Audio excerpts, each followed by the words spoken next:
भाई दुनिया बहुत आगे जा रही है और हमें तो कभी कभी ज़रा मुश्किल हो जाती है to cope up with the speed that the world is moving forward. World की बड़ी स्पीड है भाई। और ये जो आर्टिफिशियल इंटेलिजेंस वाला फिनोमेना है ना, पर्टिकुलरली इससे पहले तो ज़ाहिर है सुना था, पढ़ा था, लेकिन एक चीज़ जो हम पर्सनल एक्सपीरियंस कर रहे हैं वो चैट जीपीटी है। एज इन ज़ाहिर है ये पॉपुलर भी हुआ और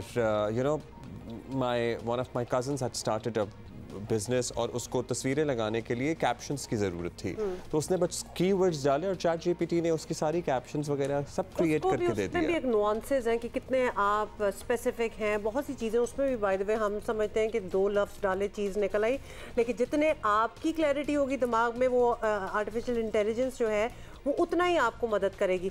I was watching a video जहाँ चाइना में स्कूल जो है क्लासरूम्स वगैरह में, समझे कि 8, 9, 10 साल के बच्चे, उनको इतना एडवांसमेंट उनकी स्कूल लेवल पे चली गई आर्टिफिशियल इंटेलिजेंस की कि उनको माथे पे ये बैंड्स पहनाए जाते हैं जो इलेक्ट्रॉनिकली अटैच्ड हैं, उनमें कलर्स हैं। टीचर को पता चल जाता है देख के, because she is also connected to them through her laptop, कि किस बच्चे की कितनी अंडरस्टैंडिंग है, किस बच्चे की अटेंटिव है, कंसंट्रेशन है, कौन कंसंट्रेट कर रहा है सबक पे, कौन नहीं कर रहा। वो लाइट्स चेंज हो जाती हैं, वो पूरे उनके मीटर्स चल रहे होते हैं, यू कैन एक्चुअली सी। तो ये थोड़ा खौफज़दा सा सीन है, लेकिन बच्चे भी बड़े यूज्ड टू हैं, कभी उसको ऑफ कर देते कभी ऑन। उसके बाद एक और चाइना में भी एक्चुअली एक्सपेरिमेंटल स्कूल है जिसमें उनका ये कहना था कि वालिदैन को बड़ा कन्विंस करना पड़ा था ये प्रोग्राम में अपने बच्चों को एनरोल कराने के लिए। एक और चीज़ कि एक रोबोट की भी बात हो रही थी कि उसको कोई एक्टिविटी दी हुई थी। अच्छा, इस पे एक्सपर्ट ट्रायल है। हाँ, लेकिन उसने इतना ओवरवर्क किया रोबोट ने कि कभी कभार वो खुद भी एग्जॉस्ट हो जाते हैं। So a lot of things are happening in the world. बेहोश हो गया था तकरीबन। हाँ, वो बेहोश होकर गिर गया था रोबोट।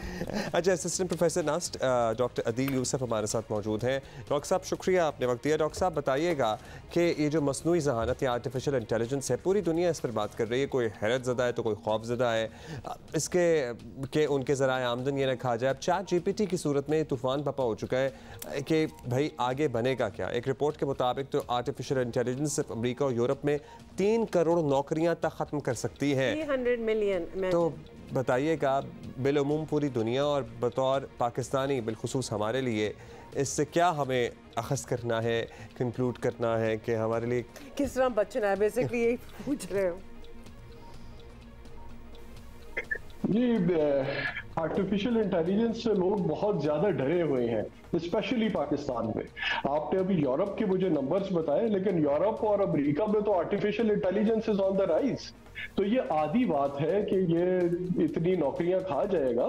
इसका आप कंपैरिजन करें कि कितनी नौकरियां वो जनरेट करेगा, तो जितनी नौकरियां कम होंगी उससे कहीं ज्यादा जनरेट होंगी, और वो एक इंटेलेक्चुअल लेवल पे एक बेहतर नौकरी है जो जनरेट होगी।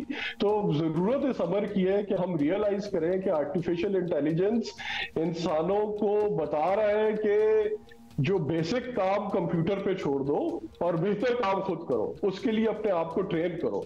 तो हमें बजाय इससे खौफजदा होने के इस चीज को अपनाने की जरूरत है, और इस अमर को तय करने की जरूरत है कि हम अपनी डायरेक्शन किस तरह शिफ्ट करनी है।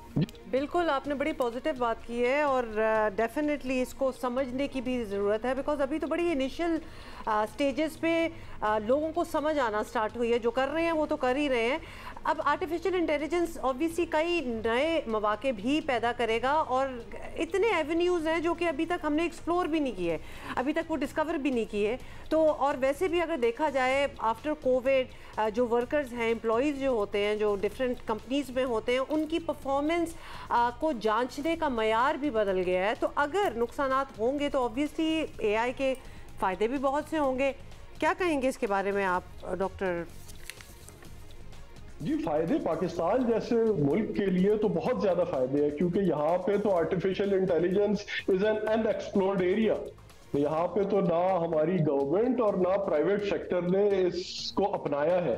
तो हम starting from businesses, we can optimize our supply chain. हम अपनी सप्लाई चेन्स को ऑप्टिमाइज कर सकते हैं आर्टिफिशियल इंटेलिजेंस की मदद से। Pakistan is a agricultural economy.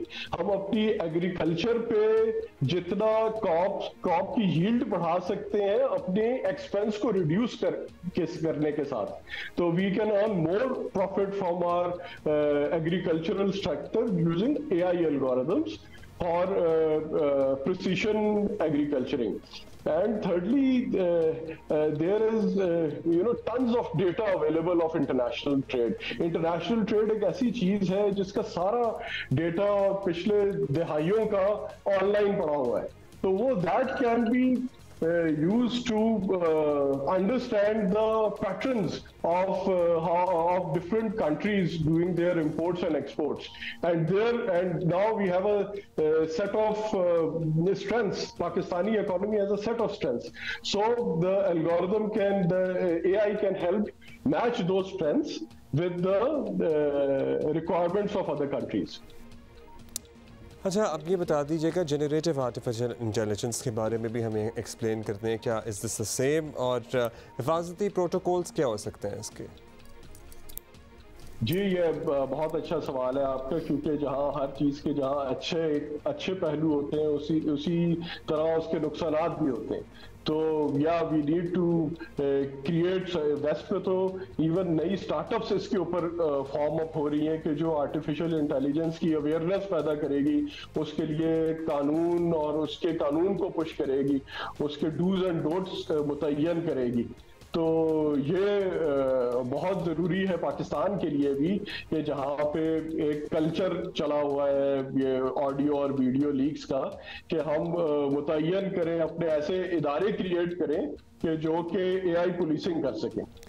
बहुत शुक्रिया आपका assistant professor NUST doctor Adeel Yusuf. तो एंड रिजल्ट सारी कॉन्वर्सेशन का यही निकला है कि हमें समझना है मजीद। ठीक है, अब जाते जाते कोशिश तो हमारी ये थी कि बड़ी अच्छी कोई बात करें, लेकिन ख़बर आपको देना ज़रूरी है, क्योंकि ज़ाहिर है आपको ज़हनी तौर पर और आपको मौशी तौर पर भी तैयार आपको होना ही पड़ेगा। जो मैं बताने लगा हूँ आपको, गैस टैरिफ के बाद गैस मीटर माहाना चार्जेस में इजाफा किया गया है। 40 रुपये होता था पहले माहाना, अब ये 500 रुपये कर दिया गया है। यानी कि अगर आप गैस नहीं भी इस्तेमाल करेंगे तो भी आपको 500 रुपये हर महीने देना पड़ेंगे, क्योंकि वो जो 40 रुपये, हाँ, क्योंकि वो मीटर वैसे 40 रुपये भी अलग अनरियलिस्टिक है जिस हिसाब से हमने नेचुरल रिसोर्स बर्बाद किया है।